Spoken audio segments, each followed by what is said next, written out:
চৈত্র মাসে এই 5টি প্রাণী আপনাদের বাড়িতে যদি ভুলেও আসে তাহলে বুঝবেন আপনাদের বাড়িতে স্বয়ং মা লক্ষ্মীর আশীর্বাদ রয়েছে। এই কারণেই আপনাদের বাড়িতে এই চৈত্র মাস চলাকালীন এই 5টি প্রাণী আপনাদের বাড়িতে এসেছে। নমস্কার বন্ধুরা, আজ চলে এসেছি আরও একটি নতুন ভিডিও নিয়ে। আশা করছি সকলে ভালো আছেন, সুস্থ আছেন। তো বন্ধুরা, প্রথমেই বলি, আমার চ্যানেলে যদি নতুন হয়ে থাকেন তাহলে অবশ্যই চ্যানেলটিকে সাবস্ক্রাইব করে পাশে থাকবেন পরের ভিডিও পাওয়ার জন্য। আর ভিডিওটি কিন্তু সম্পূর্ণ দেখতে একদমই ভুলবেন না। তো এবার বলি বন্ধুরা, চলছে কিন্তু চৈত্র মাস, আর এই চৈত্র মাস চলাকালীন আপনাদের বাড়িতে যদি ভুলেও আসে এই 5টি প্রাণী তাহলে কিন্তু বুঝবেন আপনার ভাগ্যের চাকা খুলতে চলেছে, আপনি হবেন কোটিপতি, ধনবান। ঠিকই শুনেছেন, আপনার ভাগ্য রাতারাতি কিন্তু উন্নতি ঘটবে। আপনাদের বাড়িতে যদি এই চৈত্র মাস চলাকালীন এই 5টি প্রাণীর মধ্যে যে কোনো একটি প্রাণী হলেও আপনাদের বাড়িতে এসে থাকে।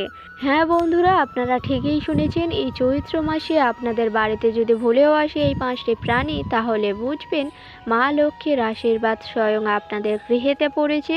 এই জন্যই এই 5টি প্রাণী বা এদের মধ্যে একটি প্রাণী হলেও আপনাদের বাড়িতে যদি এসে থাকে তাহলেও বুঝবেন মা লক্ষ্মীর আশীর্বাদ আপনাদের বাড়ির স্বয়ং রয়েছে।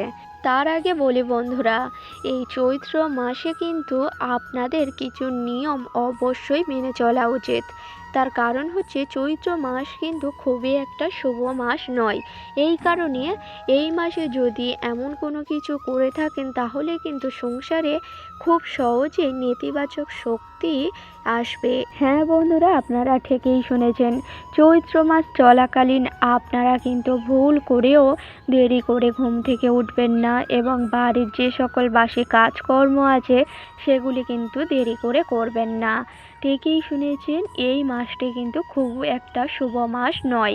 এই জন্য গৃহস্থ বাড়ি সবসময় পরিষ্কার পরিচ্ছন্ন করেই রাখা উচিত বলেই মনে করা হয়। যেই সকল গৃহেতে দেখবেন দেরি করে ঘুম থেকে ওঠা হয় এবং বাড়ির যে সকল বাসি কাজকর্ম আছে তা দেরিতে করা হয়, সেই সকল গৃহেতে কিন্তু খুব সহজেই নেতিবাচক এবং বাস্তুদোষ লেগে যায়, এবং সেই সকল সংসারে কিন্তু কোনো দিন আয় উন্নতি থাকে না। আর সংসারে কিন্তু সবসময় ঝগড়া অশান্তি লেগেই থাকে। এই জন্য আপনারা সবসময় চেষ্টা করবেন সকাল সকাল ঘুম থেকে ওঠার এবং বাড়ির বাসি কাজকর্ম সকাল সকাল পরিষ্কার পরিচ্ছন্ন করে নেওয়ার। ঠিকই শুনেছেন বন্ধুরা, আপনারা কিন্তু অবশ্যই করে সবসময় চেষ্টা করবেন সকাল সকাল ঘুম থেকে উঠে যাওয়ার এবং তাড়াতাড়ি করে বাড়ির যে সকল বাসি কাজকর্ম থাকে সেগুলি পরিষ্কার পরিচ্ছন্ন করে নেওয়ার, এবং তার সাথে সাথে সকাল সকাল কিন্তু চান সেরে সকালের নিত্য পূজা সকাল সকাল সম্পূর্ণ করে নেওয়ার।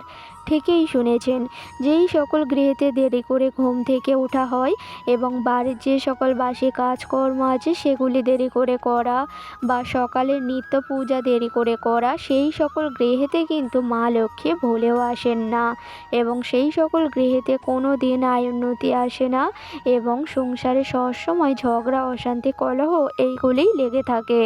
এই কারণে আপনারা অবশ্যই করে প্রতিদিন সকাল সকাল ঘুম থেকে উঠবেন এবং তার সাথে সাথে সকালের বাসি কাজকর্মও তাড়াতাড়ি সেরে নেবেন, এবং আপনারা অবশ্যই করে সকালে চান সেরে শুদ্ধ বস্ত্র পরে সকালে নিত্য পূজা সম্পূর্ণ করে নেবেন, যার ফলে দেখবেন মা লক্ষ্মী আপনার ঘরে স্থিত হবেন এবং সংসারের আয় উন্নতি ঠিক থাকবে এবং আপনাদের সংসারও শুভময় হয়ে থাকবে।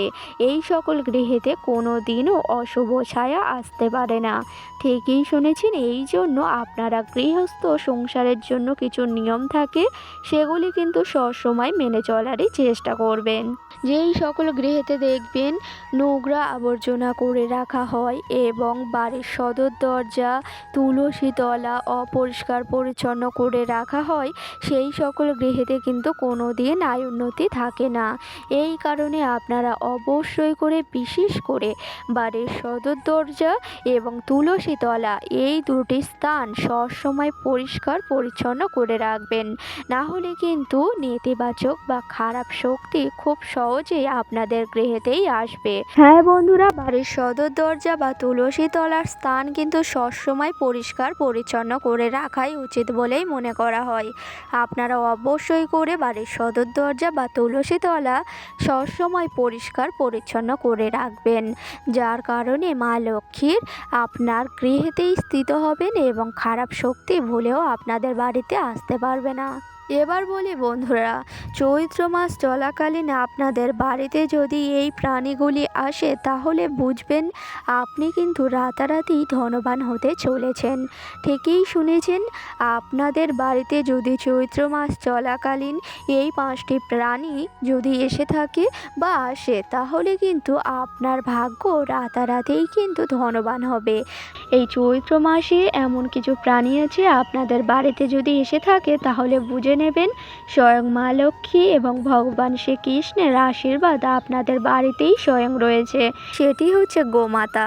ঠিকই শুনেছেন, গোমাতা যদি এই চৈত্র মাস চলাকালীন ভুলেও আপনাদের বাড়ির সদর দরজার সামনে বা মূল গেটের সামনে এসে পড়ে বা আপনাদের বাড়িতে এসে পড়ে তাহলে কিন্তু বুঝে নেবেন আপনাদের বাড়িতে স্বয়ং ভগবান শ্রীকৃষ্ণই বিরাজমান করছে। দ্বিতীয়ত যেই প্রাণীটি হচ্ছে বন্ধুরা, সেটি হচ্ছে কিন্তু লক্ষ্মী পেঁচা। ভুলেও যদি আপনাদের বাড়ির আশেপাশে বা ছাদের উপর কোথাও দেখে থাকেন লক্ষ্মী পেঁচা তাহলে বুঝবেন শুভ সংকেত কিন্তু মা লক্ষ্মীই দিচ্ছেন। এই কারণে মা লক্ষ্মীর বাহন আপনাদের বাড়ি স্বয়ং এসেছে এবং তার সাথে সাথে কিন্তু মা লক্ষ্মীর আশীর্বাদও আপনাদের গৃহেতেই রয়েছে। এই জন্য স্বয়ং মা লক্ষ্মীর বাহন আপনাদের বাড়ি এসে পৌঁছেছে ও মা লক্ষ্মীর আশীর্বাদ স্বয়ং আপনাদের বাড়িতেই রয়েছে। আর তৃতীয়ত যেই প্রাণীটি হচ্ছে বন্ধুরা, সেটি হচ্ছে আপনারা যখন এই চৈত্র মাস চলাকালীন পূজার ঘরে পূজা দেবে বা ঠাকুরের আরাধনা করবেন, যদি দেখেন টিকটিকির আনাগোনা খুবই বেড়েছে বা আপনাদের গৃহস্থ ঘরে খুবই টিকটিকির আনাগোনা হয়ে থাকে তাহলেও বুঝে নেবেন আপনাদের খুবই শুভ সংকেত দিচ্ছেন মাতা লক্ষ্মী। এই জন্যই আপনাদের ঠাকুর ঘরে বা গৃহস্থ ঘর বাড়িতেই টিকটিকির আনাগোনা খুবই বেড়েছে। আর এটিও কিন্তু মা লক্ষ্মীর শুভ সংকেত বলেই মনে করা হয়।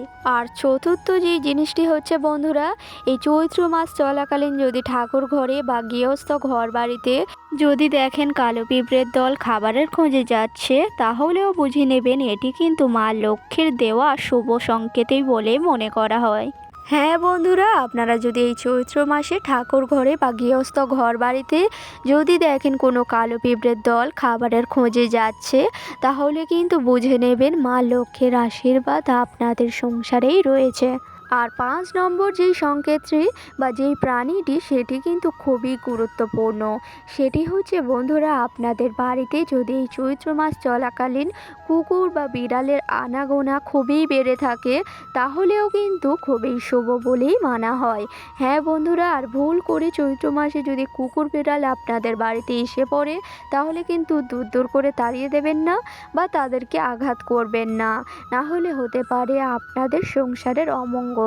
যেই সকল গৃহেতে কোনো পশু বা পাখি আসে সেই সকল গৃহেতে কিন্তু সংসারের উন্নতিই হয়, সেই সকল গৃহেতে কোনোদিন খারাপ হয় না। ঠিকই শুনেছেন বন্ধুরা, চৈত্র মাস বলে শুধু নয়, আপনাদের বাড়িতে যে কোনো দিন যদি কোনো পশু বা পাখি চলে আসে ভুলেও আপনারা কিন্তু আঘাত একদমই করবেন না। আপনারা পারলে কিছু খাবার দেওয়ার চেষ্টা করবেন, কিন্তু ভুল করেও কোনো পশু বা পাখিকে একদমই আঘাত করা উচিত নয়। এর ফলে আপনাদের সংসারেতেই অমঙ্গল আসবে এবং আপনাদের সংসারের জন্যই খারাপ হবে। এই জন্য বন্ধুরা, শুধু চৈত্র মাস বলে নয়, বাড়িতে যদি কোনো পশু পাখি এসে থাকে তাদেরকে দূর দূর করে একদমই তাড়াবেন না, পারলে কিছু খাবার দেওয়ার চেষ্টা করবেন। আর হ্যাঁ বন্ধুরা, আশা করছি বুঝতে পেরেছেন যে এই চৈত্র মাসে এই 5টি প্রাণী যদি বাড়িতে এসে থাকে বা তার দর্শন মেলে আপনাদের কিন্তু খুবই শুভ লাভ হয়ে থাকবে এবং মা লক্ষ্মীর আশীর্বাদও আপনাদের গৃহস্থই রয়েছে বলেই এই 5টি প্রাণী আপনারা দর্শন মিলেছেন। ঠিকই শুনেছেন, এই 5টি প্রাণী যদি চৈত্র মাস চলাকালীন আপনি দেখে থাকেন বা আপনাদের গৃহস্থ ঘর বাড়িতে এসে থাকে তাহলে কিন্তু বুঝে নেবেন মা লক্ষ্মী, ভগবান শ্রীকৃষ্ণ এবং সকল দেবদেবীর আশীর্বাদ আপনাদের গৃহস্থ ঘর বাড়িতেই রয়েছে। তো বন্ধুরা, আজকের ভিডিওটি ছিল এই পর্যন্ত। ভিডিওটি ভালো লাগলে লাইক করবেন, শেয়ার করবেন, কমেন্টে লিখে যাবেন জয় মা লক্ষ্মীর জয়, জয় শ্রীকৃষ্ণের জয়। এবং আমার চ্যানেলে নতুন হলে অবশ্যই চ্যানেলটিকে সাবস্ক্রাইব করে পাশে থাকবেন পরের ভিডিও পাওয়ার জন্য। সকলকে জানাই অনেক অনেক ধন্যবাদ। রাধে রাধে।